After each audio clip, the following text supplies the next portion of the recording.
शिवाजी महाराज की, धर्मवीर छत्रपती संभाजी महाराज की जय भवानी, जय भवानी। हिंदवी स्वराज्याचे सरसंस्थापक छत्रपती शिवरायांना मानाचा मुजरा करतो। भारतीय राज्यघटनेचे शिल्पकार भारतरत्न डॉक्टर बाबासाहेब आंबेडकर यांना मानवंदना अर्पित करतो। आज छत्रपती शिवाजी महाराजांचा जन्मोत्सव साजरा करण्याकरता मंचावर उपस्थित असलेले आमचे सहकारी राज्याचे उपमुख्यमंत्री माननीय एकनाथराव शिंदेजी, माननीय अजितदादा पवारजी, सांस्कृतिक कार्य मंत्री आशिष शेलारजी, शरददादा सोनवणे, बापूसाहेब पठारे, अतुलदादा बेनके, आशाताई बुचके, सत्यशीलजी शेरकर, विजयजी घोगरे, नवनाथ घाडगे, बाळासाहेब मुळे, जितेंद्र डुडी, सुनील फुलारी, गजानन पाटील, अतुल चव्हाण, ज्यांना पुरस्कार मिळाला ते बाळासाहेब दांगट, डॉक्टर अमोल डुमरे, जालिंदर कोरडे, रामभाऊ पानमोडे, राजाभाऊ पानमोडे, या ठिकाणी उपस्थित तमाम शिवप्रेमी भगिनी आणि बंधूंनो, आज सर्वप्रथम जगभरातील शिवप्रेमींना छत्रपती शिवरायांच्या जन्मोत्सवाच्या मी मनापासून शुभेच्छा। 5 वर्षांनी छत्रपती शिवरायांचा 400वा जन्मोत्सव आपण साजरा करणार आहोत आणि त्या निमित्ताने आपण या शिवनेरीवर आल्यानंतर इथल्या मातीमध्ये आपल्याला स्वराज्याची जी स्फूर्ती मिळते, स्वराज्याचं जे तेज मिळतं, ते तेज घेऊन महाराष्ट्राची सेवा करण्याकरता आम्ही सर्व लोक या ठिकाणी येत असतो।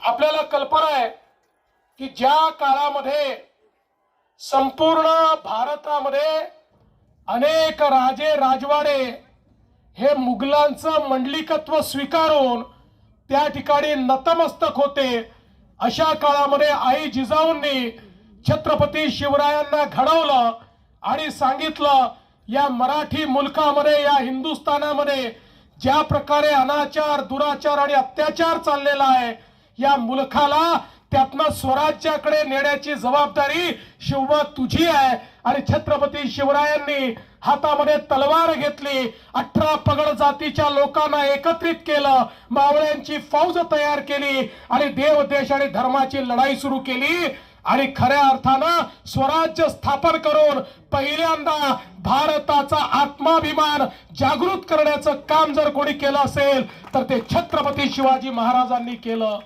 आज स्वतंत्र भारत आपण पाहतोय, आत्माभिमानी अशा प्रकारचं 140 कोटी लोकांचा हा देश आपण पाहतोय। याच्या पाठीशी जर कोणी असेल तर ती छत्रपती शिवरायांची प्रेरणा आहे आणि म्हणूनच छत्रपती शिवराय हे आमचे आराध्य दैवत आहेत आणि त्यांनी राज्य कारभार कसा चालवायचा याची जी मानकं सांगितलेली आहेत, आपल्याला कल्पना आहे ते केवळ योद्धे नव्हते तर ते उत्तम प्रशासक होते। पर्यावरण असेल, जलसंवर्धन असेल, जंगल संवर्धन असेल, या ठिकाणी वेगवेगळ्या प्रकारचं व्यवस्थापन असेल, या सगळ्या व्यवस्थापन शास्त्राचे गुरु हे छत्रपती शिवराय होते आणि म्हणून ते आदर्श राजा होते आणि म्हणून त्यांना जाणता राजा आपण म्हणतो, त्यांना श्रीमंत योगी म्हणतो। कारण या छत्रपती शिवरायांनी, आपल्या राजांनी स्वतः करता काहीच केलं नाही, आपलं संपूर्ण आयुष्य हे रयतेच्या कामी लावलं आणि म्हणूनच खऱ्या अर्थानं या श्रीमंत योगी अशा आमच्या राजाची आठवण आपण ठेवतो। आज या निमित्ताने मी जास्त बोलणार नाही, पण एवढंच सांगतो की छत्रपती शिवरायांचे किल्ले हे आमच्या करता कुठल्याही मंदिरापेक्षा मोठे आहेत आणि म्हणून या किल्ल्यांचं संवर्धन झालं पाहिजे। या दृष्टीने सातत्याने आपण काम करतोय, त्यातल्या अडचणी आपण दूर करतोय। स्वराज्याची राजधानी रायगड या ठिकाणी अनेक कामं आपण सुरू केलेली आहेत, शिवनेरीचं रूप आपण पाहतोय, याच्यामधल्या अडचणी आपण दूर करतोय। मला सांगताना आनंद वाटतो, आता आपण एक टास्क फोर्स तयार केलाय आणि शिवाजी महाराजांच्या किल्ल्यावरची सगळी अतिक्रमण काढून टाकण्याचा निर्णय आपण घेतलेला आहे। काही झालं तरी अतिक्रमण त्या ठिकाणी राहणार नाही। यासोबत ज्याचा उल्लेख माननीय शिंदे साहेबांनी केला, देशाचे प्रधानमंत्री माननीय नरेंद्र मोदीजी यांनी युनेस्कोची एक कॉम्पिटिशन होते, त्या कॉम्पिटिशनच्या माध्यमातून ते जगातले वारसा स्थळ हे त्या ठिकाणी नेमतात, ज्याला जागतिक वारसा म्हटलं जातं। अशा कॉम्पिटिशन मध्ये भारताच्या वतीनं माननीय मोदीजींनी छत्रपती शिवाजी महाराजांचे 12 किल्ले हे त्या ठिकाणी नॉमिनेट केलेले आहेत। आणि आता आमचे सांस्कृतिक मंत्री आशिष शेलारजींच्या नेतृत्वात पुढच्या आठवड्यामध्ये युनेस्कोच्या संपूर्ण टीम समोर जगातले वेगवेगळे देश प्रेझेंटेशन करणार आहेत। ते भारताचं प्रेझेंटेशन म्हणजे छत्रपती शिवरायांचे किल्ले हे कसे स्थापत्य शास्त्राचा उत्तम नमुना आहे, हे कसे जलसंवर्धनाचा उत्तम नमुना आहे, हे कसे पर्यावरण संवर्धनाचा उत्तम नमुना आहे, या संदर्भातलं सगळं प्रेझेंटेशन हे त्या ठिकाणी आशिषजींच्या नेतृत्वात पॅरिस मध्ये त्यांच्या महासभेपुढे त्या ठिकाणी सादर होणार आहे। आणि मला विश्वास आहे की छत्रपती शिवरायांचे हे किल्ले जागतिक वारसा बनतील आणि जगातले लोक हे किल्ले पाहण्याकरता या ठिकाणी येतील। या निमित्ताने मी शरद दादा तुम्हाला आणि सर्वांना सांगू इच्छितो की जे मुद्दे तुम्ही मांडलेले आहेत ते महत्त्वाचे आहेत।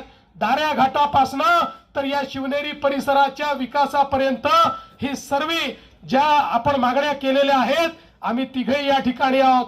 आम्ही तिघही या ठिकाणी शासक नाही आहोत, आम्ही छत्रपतींचे मावळे आहोत, आम्ही सेवक आहोत। त्यामुळे छत्रपतीचे सेवक हे या ठिकाणी आपण मांडलेले मुद्दे पूर्ण झाले पाहिजेत, याकरता आम्ही कार्यरत राहू हा विश्वास व्यक्त करतो।